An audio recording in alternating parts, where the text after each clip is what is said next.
Hello, and we are live. This is Sportitude, your sporting fix for the week. We're going to be talking about international football, the new tennis rules, and Carl Frampton back in action. But I'm not alone. My name is Tom Daniels. I'm brought by with my co-host. We're back again. It's Roger Mottram. Hello. It's a perfect tailor-made episode for me. This is absolutely perfect. Yeah, if you've not watched the show before, you know that Roger does definitely love his tennis. But first, let's go straight into it with the international football, Roger. And let's go straight to Northern Ireland. Well, I'm going to try and get through this, obviously, as cleanly as possible. But the first thing I've got to say about our performance over the two legs is I am so proud of the nation that I come from for the way that we've portrayed ourselves over the last week. It's just fight till the end, and it was absolutely heroic to watch. And ultimately, obviously, we've been undone by one decision from a referee, and I'll not go into it. But you know, bar that decision, who's to say we wouldn't be at the World Cup right now? I mean, if you guys did not know, then over the weekend, obviously, it's two legs for the playoffs for the World Cup. Northern Ireland did face Switzerland. The first leg finished 1-0. We're probably going to talk a little bit more about that in a second. The second leg finished 0-0.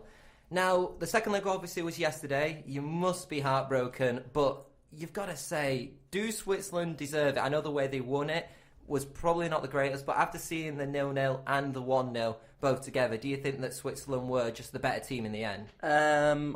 Well, look, there's no denying that Switzerland were the better team in the first leg, but look, we know they're a better team. We're always going to be underdogs. We're a small country, and you know we set up to defend, and ultimately we did that right. If you look at the stats, the only goal they scored was a penalty that shouldn't have been a penalty, and they barely managed a couple of chances from open play. So we did, relatively speaking, close them out, and we had a couple of chances of our own as well. And I think we obviously play defensively. We know we're not the best team in the world, and we've got to line up to let other teams play, and we get them on the counter attack. So I'm not saying they didn't deserve to go through, but they didn't deserve to go through.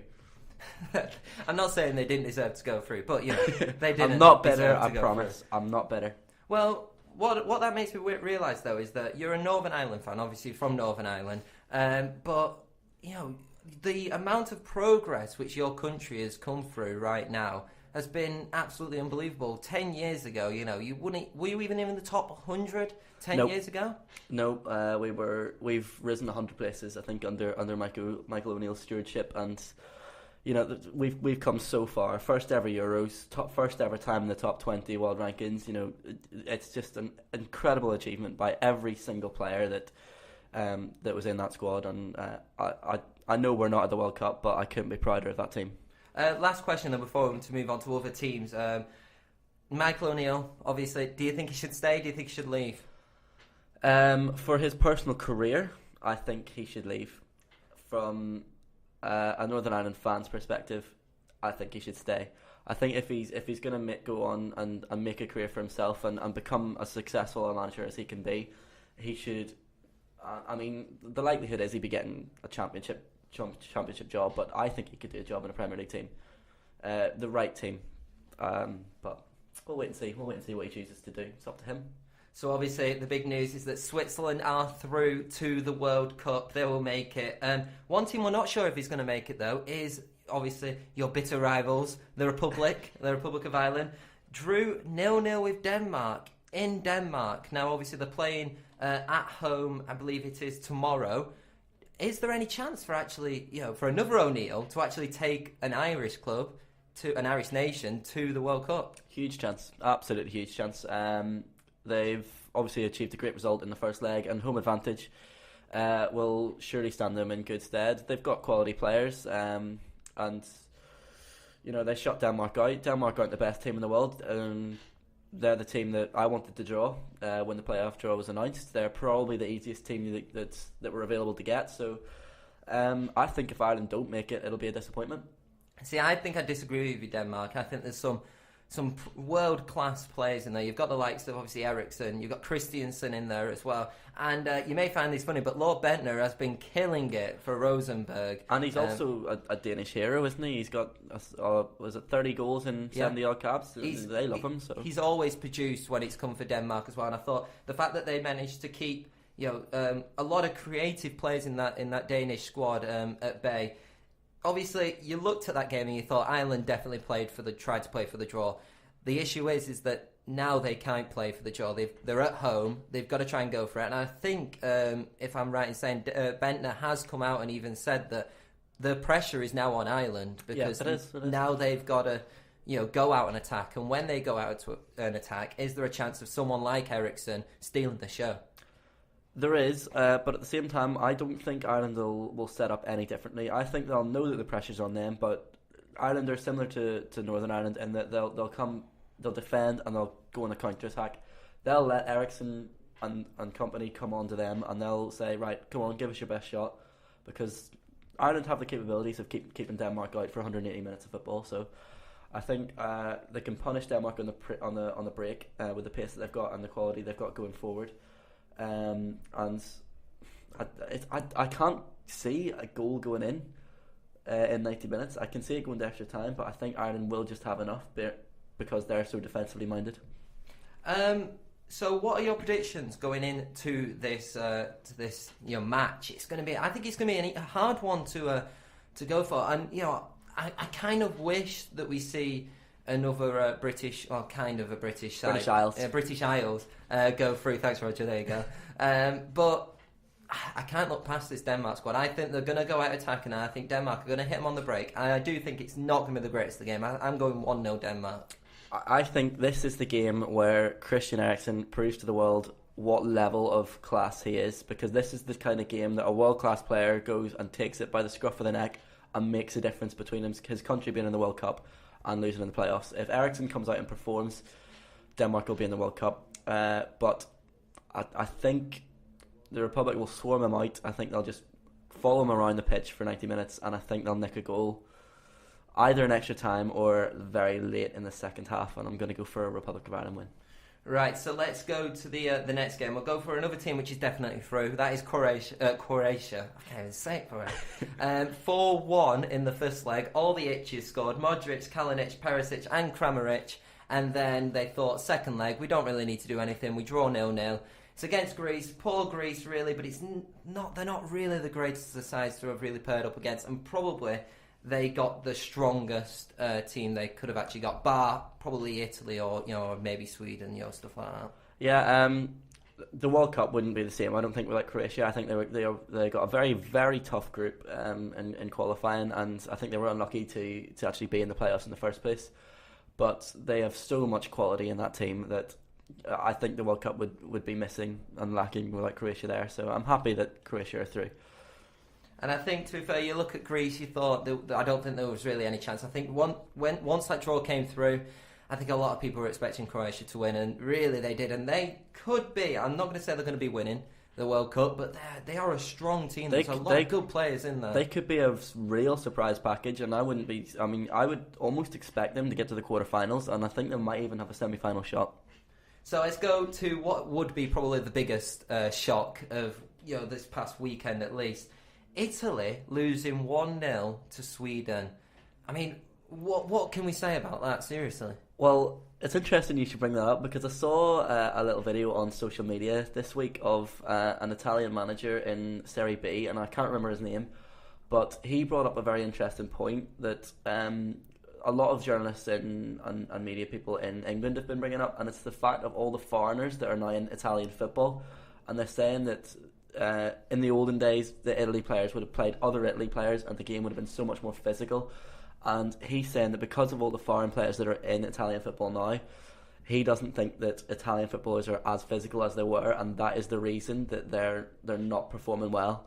And obviously we all know the saying, a World Cup without Italy is no World Cup. And that was brought up again. And is it the first time since 1958 that Italy wouldn't qualify? I believe so, yeah. They've definitely been a mainstay in this World Cup. They've arguably been one of those teams which you'd guarantee to be in the World Cup. You look at the Brazil, your Argentina, and then you'd probably say France and Italy. Obviously 12 years ago, yeah. We all know what happened in 2006. So yeah, we'll leave that, But obviously you look at this Italy squad though, and I do agree with you. Well, there's you could say it's diluted the Calcio apologies, because there are a lot of foreign players. It's definitely, like you say, a lot of it's a lot like what England suffer like, with the amount of foreign players which come through. But you've got to give credit to this Swedish squad. There's no real stars in that squad anymore. It's a Zlatan-less Sweden, and you could arguably say that without having that massive talisman, it might have took a lot of pressure off the backs of these Swedish players, and that has actually made them play more as a team. Yeah, I think they were severely underestimated to Italy's cost, and I think that people looked at that team and thought, oh well, without Zlatan, what's Sweden? What's the point? It's an easy draw, and it isn't. You've got to accept that these are international footballers at a very high state. Sweden are no mugs, and I think Italy underestimated that, and they're going to have to fix that, and quickly in 90 minutes on. Is it tonight? It's tonight, isn't it? Yeah, it's tonight. It's going to be an interesting game. I expect Italy, especially at home, to. I still think they're going to get through. I think they're still going to dominate. I think you look at the likes of, you've got Belotti and Icardi. I think they started them two up front. They really didn't perform. I doubt they'll start at Icardi. No, Belotti and Immobile. Apologies. Definitely not Icardi. See, this dilution of the Serie A, But I think someone like Giovinco actually could have been really, really good for that team. And he seems, obviously, the Italy manager is reluctant to put him in the team just because he plays in the MLS. But I think having that pace, which he clearly still has, would have been so good against, I would consider, quite a slow Swedish squad right now. I mean, you've got Ekdal in the midfield, and it's not the greatest team, but fair play to them for getting that 1-0 win. I still expect Italy to win. I'm going to say probably 3-0. I was going to go with 3, but I think I'm going to be a bit more conservative, and I'll say 2-0 Italy. And I think they'll scrape through, but they'll probably scrape through and end up getting to the final or semi-final. I picture, honestly, Italy being one of those teams to scrape through this and then making it all the way through. Because it's kind of like, now we'll take it seriously, now we'll do the job, and now we'll just It's the same with the Germans. The Germans don't care about football until they get to the major European competition, and then they start trying, and then they start winning.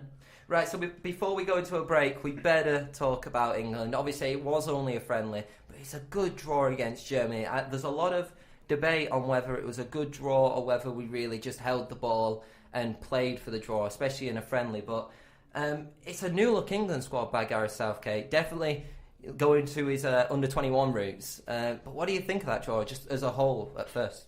I saw the headline on Sky Sports when it finished. I watched the second half, and I've seen the highlights.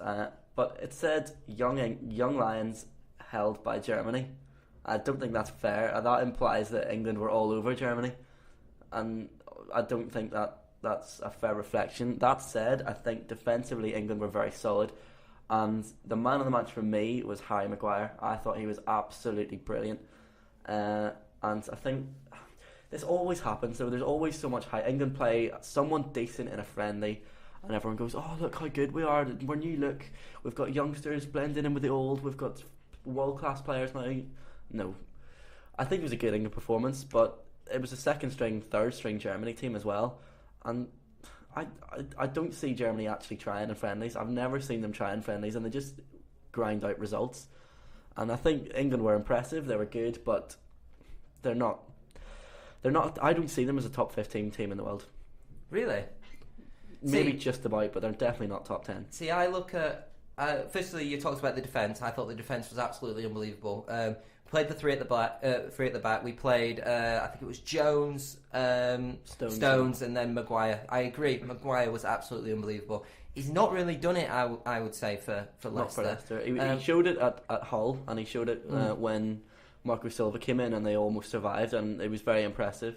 But I think Leicester have just had one of those seasons where nothing's quite clicked yet, with a lot of new signings, a new manager, and nothing's really quite come together yet. But I think in the next coming years and certainly months, we'll start to see Leicester and Harry Maguire more at Leicester. But I think for England, he showed what he could do, and I think if we can make Stones and Maguire a solid partnership and a regular partnership, then that bodes very well for England, because we can bypass the midfield then, because everyone's saying about how the midfield, we've only really got attacking players.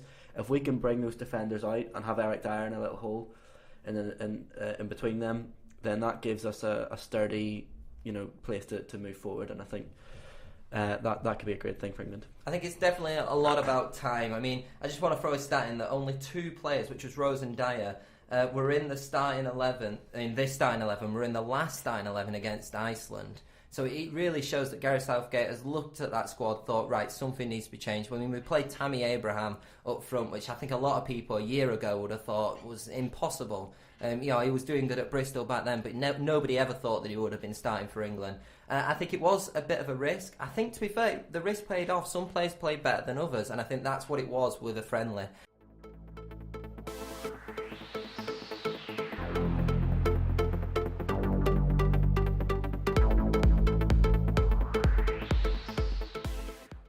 Hello, and we are back, and we're going to talk about some tennis. This is my time to shine.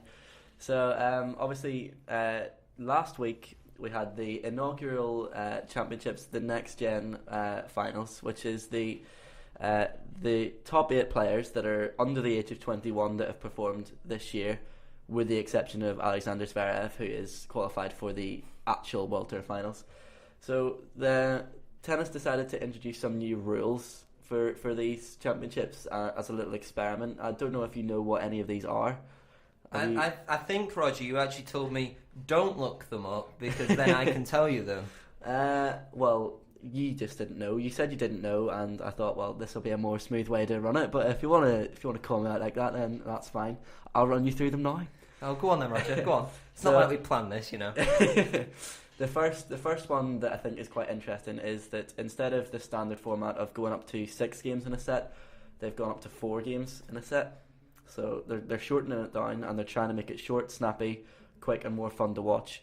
So part of that is there are no lets in a serve. So if the serve hits the top of the net and bounces in, you've got to play the point, no matter how short it jobs in the box.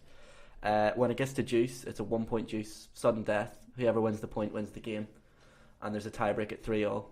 So it's a lot quicker, it's a lot snappier, and they've also cut out line judges. No line judges, everything's done by Hawkeye.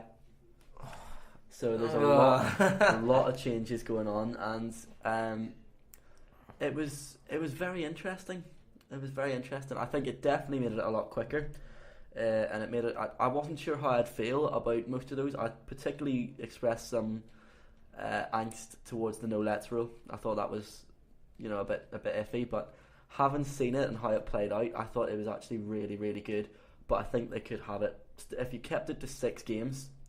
I think that makes it more interesting. It makes it still more physical and more of an athlete sport, and more of a challenge. But the fact that there are no lets, the fact that it goes to 4 game to a 1-point deuce, speeds it up so much, and it made it really interesting to watch. And I'd be interested to know what your thoughts on that are. I think having 4 games, obviously, and I could see why the aim of it. I mean, it's very similar to like the FIFA proposals of making games shorter, isn't there? Yeah. Just to make it quick, snappy, and make it more watchable, because I think we're living in a generation now where a lot of people want quick, snappy games.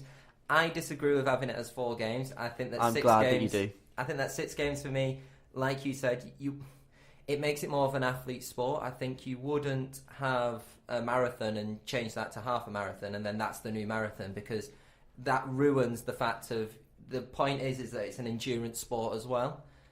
You wouldn't go on F1 and say, right, okay, we're just going to cut half the race, half the track around, because that makes it less enjoyable. I think there's a format for a reason. I think it's been there for a reason. I think it should stay there. The one which I actually definitely agree with is the deuce. I think the sudden death deuce, I think I've watched so many tennis matches and it's just gone deuce advantage, and it can go on and on and on. And I think that is an unnecessary lengthening of a game, really. And I think that it isn't really important. I think really the fact that you've got 6 games is enough than having a deuce and advantage and then another deuce. I think that is definitely one of the reasons that that games are so slow. And what I will say, when I'm watching it, I totally agree with you. When I'm watching it, I think that a 1-point deuce is great, and it speeds the game up, and it puts so much pressure on the players, and it makes it really, really interesting to watch.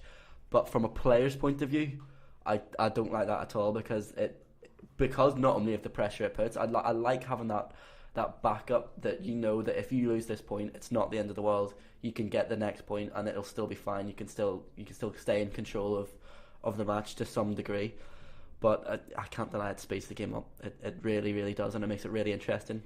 I feel like what they've done, just going off these rules, is they've looked at it and thought, right, what can we do to make the game faster? And have they taken too many things away to make it too fast? Yeah, the other thing, the one thing I forgot to say, actually, they've also introduced an on-court shot clock, and you've got 25 seconds between points, and if you go over that, then it's still at the umpire's discretion as to whether what punishments he will distribute if he does anything, but they're really clamping down on the amount of time taken between points. But sometimes when you've had a 30-shot rally, you're going to be gasping for air, and sometimes you need that little bit extra break. But if you take 25 seconds, I think the average time for Rafa Nadal was 28 seconds, which is too long between points. It slows it down, and I think that's another thing where you definitely need to speed it up. But it's a real grey area, that one. I think, like I said, I wonder if it's one of those things where they've tried loads of different tactics to speed it up, and then they're going to think, okay, this one works, this one doesn't. So, like, maybe example, they've realised, oh, actually 4 games doesn't work, so we'll still put it up to 6, but we'll still have the sudden point juice. And they're trying to work out using different tactics. They're just doing them all at once first, and then slowly and surely that will get adapted. Is this going to the professional game, or was this just at the amateurs? This was just an experiment, and I have no idea what way they'll plan this out. The other interesting one is on-court coaching. They had a headphones similar to what we're wearing now, where you could communicate with your coach at I think they got 3 occasions in which they were allowed to do this during the match, and they were allowed to contact their coach and say any advice, tactical or technical, whatever advice they needed, they could ask for it. I don't think I would only agree with that if we have the right to listen. We did have the right to listen. Oh, that is! I can imagine Andy Murray or Djokovic, the words they will be saying. Having someone like Kyrgios. I was about to say, do you reckon you could broadcast that? I don't think you could broadcast that. To be fair, just seeing what Jack Sock would have said to his coach, when he was he playing Nadal, was it? Federer. I can imagine just the things he was saying. I think it would have just been absolutely brilliant. I think it would add a little bit more of a drama to it, though, wouldn't it? But is it unnecessary drama? Is it just going to make things which are going to cause more headlines? Yeah, it's making it less of what tennis is renowned for, and being that it's the ultimate professional gentleman's game. But I think Kyrgios has ended that anyway. Yeah, to be fair, I think that's a good thing, because I think it's bringing more people into tennis. I think if these rules all come in, then more people will be interested, and I will get the flack that I get for having a niche sport like tennis. So what else was there to talk about? You have a lot of tennis news, don't you? Yeah, Roger? well, this week is the conclusion to the season with the World Tour Finals, which I am going to tomorrow, which is good. But so Federer won last night, as you were saying. So I was just wondering, who do you think will win? Because we've got 6-time champion Federer, which is already a record, and Nadal, who's already the best player this year. That's a fact. But he's never won this tournament. This is the one that's missing from his catalogue. So I was wondering who you think will win. Isn't Zverev in the competition? Yes, Zverev is. See, I do know some tennis knowledge. I did tell you earlier. Off air, you don't want to say stuff like that. No, I do. I think I've heard about Zverev, to be fair, and I think, is it time? And we've discussed this before. We discussed, is there a time for some new tennis players to actually finally come into the fold? And I think we both agreed that while Kyrgios is great, it's probably going to be someone like Zverev who is going to change the shift. And while it might be too soon for him, I think he could still be considered. However, I think you've got to look at Federer. I think he's looking absolutely unbeatable right now, and I think it's absolutely ridiculous. So I would go Federer over Nadal. I think, to be fair, at the end of it, it's going to be a Federer Nadal final. I think you're right. I think there are potential for upsets, but I don't think there'll be enough upsets to stop a Federer and Nadal. I think the upsets will all be in the group stage, in the round robin stage. I think Dimitrov might beat Nadal when he plays him, but I think that I think Nadal will win. I think he's got enough mental capability. I don't think Federer is. He obviously cares a lot. This is another tournament, and it's a country that he loves. But I think Nadal will just be trying so hard to finish his set that I think he'll have the edge over Federer this time. So anyway, that, Roger, is time up for the tennis section. No. Oh, you know what? It's okay, Roger. We'll probably do the same time next month, So There's no tennis left, so we're done. Something along those lines, We'll bring it up. You'll find some way, Roger.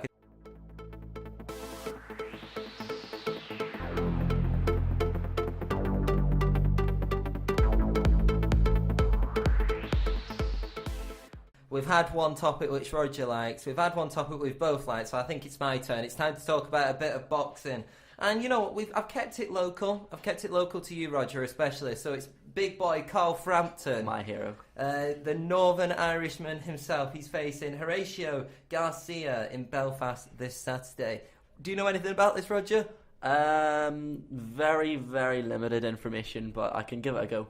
Well, you know what? And this is going to lead on to the thing which I was actually going to talk about. Not many people know about this fight is actually happening. I feel like it's one of those fights which has gone under the radar. But not only is it his first fight since facing Santa Cruz and obviously losing the flyweight, well, not losing it, but losing the chance to be the flyweight champion, it is also having 2 world title fights in its undercard, which I think is absolutely unbelievable. We will talk about that a little bit later, but has the publicity for this been a big miss? I think that Frampton is a big name and a big marketable name, but yeah, a lot of people do not know that this fight is going on. See, that's something that I was interested to hear, because I don't know, because everyone from Northern Ireland knows who Carl Frampton is, but I don't know if that's travelled across the water and that if people from England know who he is. But I always thought he was a big name, and obviously he's held belts before and stuff, so I think I'm looking forward to this fight a lot, actually, I have to say, but I think it has gone under the radar. I think everyone's too concerned with the heavyweight, and everyone's just concerned about Joshua and about, all that he's doing, and, obviously we had the fight against Takam, and we've also got upcoming Hey Bellew round 2, so I think they're the ones that have caught the headlines, and this has definitely flown under the radar. Yeah, I think you definitely look at the heavyweight division and you think they're the stars of the boxing division. And then you have the likes of obviously Manny Pacquiao, probably Amir Khan is still a name which is familiar to a lot of people. And then you have maybe Golovkin as probably the biggest foreign outsider who's not a heavyweight. You look at him and you think probably a lot of people. But then you look at that and you think, do people really know Golovkin? Or is it just a lot of boxing fans know Golovkin for being pound for pound one of the best fighters there? But we'll go into actually Frampton and Garcia. We'll go into a little bit more in depth for people who do not know. Carl Frampton, obviously from Northern Ireland, fought Leo Santa Cruz and ended up unfortunately losing. I think he got knocked out in the 11th round out of the 12th, so he nearly took it to the full distance. And it was no easy contest for him anyway. I think Leo Santa Cruz is one of the best in his weight category right now. So obviously he was undefeated. Now he's 23-1-0, looking to get back. And the person he's facing is not an easy challenger again. It's Horatio Garcia, 33 wins, 3 losses, 1 draw, 23 knockouts though. This guy knows how to put someone on the floor. And I think Frampton has picked this fight because I think he needs to prove himself. I think he said that he needs to prove himself. Yeah, he's never one to back down from a challenge. Because he lost the last one, I think he feels that he's got to come out and he's got to, bring the best performance he's ever had to get back to where he was. He's lost his unbeaten record. He's never going to get that back. But what he can do is show the world that he's still one of the best boxers in his weight division. So I think he's definitely going to come out and try and prove that by taking on someone who everyone knows has got the quality to put him to sleep. And I think both these men have one thing in common. By 2018, I think they want to be boxing for a world title again. I think Frampton has chosen this challenger because he isn't an easy opponent. I think there possibly could have been a couple other challengers which have gone on to him. Maybe a couple of people who are currently holding the title. But I think there's a Mexican, I can't remember the name off the top of my head, but he's holding the IBF, I believe, or the WBC. There's so many titles, it's unbelievable. But I think he could have been definitely a challenger, but he's gone for Garcia. I think he's confident that if he can beat Garcia, he's either looking at Leo Santa Cruz again and possibly a Lee Selby fight. And I think having this English, Northern Irish fight between Lee Selby and Carl Frampton, I think that's money. This booth in half, wouldn't it? I think that is money. I think it really is having that type of fight. Whilst I accept your point, obviously I don't know that much about boxing, but I do know that Frampton has fought Leo Santa Cruz twice, and they were supposed to have a third bout, which never happened. And I would prefer to see Frampton refight Leo Santa Cruz to see who would get the winning kind of the final say. Yeah. I prefer to see that, but I accept, obviously, from what I've heard of Lee Selby, he's top notch and he would be a real challenge. And if Frampton could fight his way to fight him and then beat him, then I'd probably never shut up, which would be great. But yeah, I mean, it's not a good thing, is it? No. And the more you're saying that, I think we're going to be going for a Leo Santa Cruz versus Carl Frampton fight. But we cannot discount Garcia, and I think Garcia will be looking at it and thinking the exact same thing, that he will be looking at Leo Santa Cruz, he'll be looking at Lee Selby, and he'll be thinking, if I can beat this guy, who, to be fair, a lot of people are putting as the favourite. It is in Belfast, it is this Saturday, so it's one of those where all the momentum is in Frampton's corner, but I think Garcia can do something. I have watched him box a couple of times when he's been on. He's never been a main card fighter. I think that's probably the one thing which Frampton has over him. Garcia has generally been one of those fighters who's the semi-main or just on the undercard in general, but I think it's a big step up for him. It's a good opportunity for him. He has only lost 3 fights, and I think a lot of people now, they look at a boxing record and they think 3 fights, that's it. He's not that good. But sometimes, you can lose a fight and it really not go the right way. There have been many fights where you've lost and it's been so close, and those guys have gone on to be world title contenders. And I think that's definitely the case with Garcia. I think a lot of people are looking at that record and thinking, yes, he's got 10 wins more than Frampton, but Frampton's only lost once, and that was to a world champion, where Garcia has lost 3 times. So it is definitely one of those. But we've got 2 world title fights. I said we were going to talk about this, and it is another Belfast man. It is Jamie Conan. Conlon. What? No, it's Conlon. Yes, you're correct. Terrible. For the IBF World Super Flyweight title against Jerwin. Do you want to say the other guy's name? No, I couldn't pronounce it. Okay, Ansarez. We're going to Ansarez. We're going to go for Ansarez. We'll go with that. That'll do. 27 one-on-one, Jerwin Ansarez. I think Conlon is 18-0, so it's going to be a difficult fight for the local boxer. Obviously, I think this is his first real challenge going for a title. And to go for a title and it not even be on the main event. Do you think that's an advantage or a disadvantage? Well, I think it depends on your personality and the way you take that. You could have it. You could say that. Well, it's not on the main stage. A lot of people don't really care about the undercard. They're only in it for the main event. So, there won't be that many eyes on me, and I can fight without pressure. But I don't think that's the way a boxer should be looking at any fight. I think every boxer wants to have the eyes on them, and every boxer wants to say, look at me, look at what I can do. This is my time to shine. So, and at the end of the day, it's the same for both fighters. They're both in the same boat, so they'll both be looking to win them, regardless of who's watching. So I think this could make for a great card, because I agree with you. I think it definitely someone like Jamie Conlon, it's his first world title opportunity, it's his first world title shot. I think he would have liked to have been the main event, especially in Belfast. I think he looked at it, and maybe the fact that he's fighting in Belfast might have made him take this undercard kind of role, because it's kind of one of those where, do you want to fight in Manchester and be the main card, or do you want to fight in your hometown in Belfast with probably what is an icon right now in Northern Ireland in general, in Carl Frampton? I think he's probably looked at that and thought, I would probably take that, because I think that could have easily been a main card somewhere else, probably in England. I think you're 100% right there. I think if you're fighting for a title, then I think every single time you're fighting, you want your home support behind you. And I don't think he's going to take being on the undercard in the wrong way at all, because I think he looks up to Carl Frampton and will respect him, and knows that how much of a hero he is to the people of Belfast. So I think he'll actually be very proud to be fighting on the undercard to Frampton. I think he'll take it the right way, and I think he'll use it to get the win. Also, though, we have the WBO bantamweight champion, and then it's 2 South Africans fighting, coming to Belfast to have a nice scrap. It's Zolani Tete versus Siboniso Gonya. I did that perfectly. That was very, very smooth. 2 guys, very, very impressive. I think it's going to be definitely one which is going to put on a show.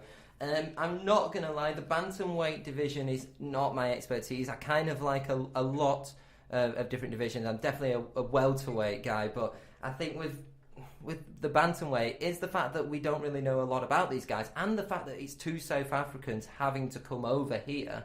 Does that show really how in dire need the British scene is for the bantamweight division? I don't know if that's a fair comment. I don't think boxing needs any more divisions than it already has, because I can't. No, but what I'm talking about is the fact that if there was a viable British contender in the bantamweight division, being in Belfast, he probably would have been on this card, a bit like Jamie Conan. So, okay, I see where you're getting at. Isn't there? So is there an issue, the fact that we don't have many good bantamweights? You look at low down from the lower down divisions, really, and it's a lot of Japanese and it's a lot of South Africans. You don't see any English. Is that because we're a heavyweight dominated community in terms of that? I think that might have something to do with it. Yeah, I think when you think boxing, the first thing that comes into everyone's mind is heavyweight. That's the weight you want to be in, and then when it filters down from that, anyone that's British we pay attention to. But I think we've got enough superstars that are British. The Americans have enough superstars. I think it's time that a couple of the other weights have people from different nationalities, and then that way you can get more people from every nation in the world involved in boxing, and I think it makes it more interesting for a universal scale. So like we say, Carl Frampton will face Horatio Garcia in Belfast this Saturday. Now, before we go, let's talk a little bit about the heavyweight division, because we were going to... We had a little bit discussion with this off air, and we were talking about how there are three world champions in the heavyweight division, and currently all three are undefeated in Joseph Parker, Deontay Wilder, and also Anthony Joshua. Is there ever going to be a chance that those three are going to face each other? Because there's talk about it constantly, but nothing has been put, on paper. Well, there's obviously a chance that one of them is going to fight another one. But it's who takes the bullets. Obviously none of them are going to be willing to give up their record. But I think you can only be a real true champion if you take on the best and you beat them. I think you've got to stand up, put your neck on the line, and show what you're made of. So. I promise you we will see one of them fight someone, but when that is, I couldn't tell you. I mean, the dream match, I think, for a lot of people, especially in the heavyweight division, apart from a possible Fury return, which we still do not know anything about, is Wilder versus Joshua. I think that is the fight which a lot of people want. I think it's got mainstream attention. I think a lot of people are really interested in seeing how these two fighters can go up against each other. And I think now, more than ever, it needs to happen in the next couple of years at least, because Wilder's getting on. He's starting to get older, and eventually, is he just going to get to the point where he's saying, you know what, I don't want to take on Joshua, because what is the point of me waiting? Because he's waited now. Ever since Joshua has won that world title, Wilder has wanted to face Joshua, and he keeps getting told that he has to fight this other person, and now he actually has a chance to fight Joshua. And now apparently it's Dylan White who he's going to be facing. I don't know. I'd love to see that fight, but at the same time, you've got to... I don't know. I don't know enough about boxing to make a fair comment on this, but I think that... I don't know. Roger's quote, I don't know. There we go. See, we do normally have a boxing correspondent, but he's decided not to be here today, unfortunately. But again, I don't mind talking about boxing anymore, but I think we're going to be ending the show right there. We're ending it a little bit earlier because Roger's got to go and represent tennis, I believe. That wasn't the reason. You said it's a bit early because we've got to export this video. Oh, Roger. Oh, fair. You called me out earlier, so I'm going to do it now. Right, anyway, guys, thanks for listening to us. We'll be here same time next week. This has been Sportitude, your sporting fix. We'll see you all next week.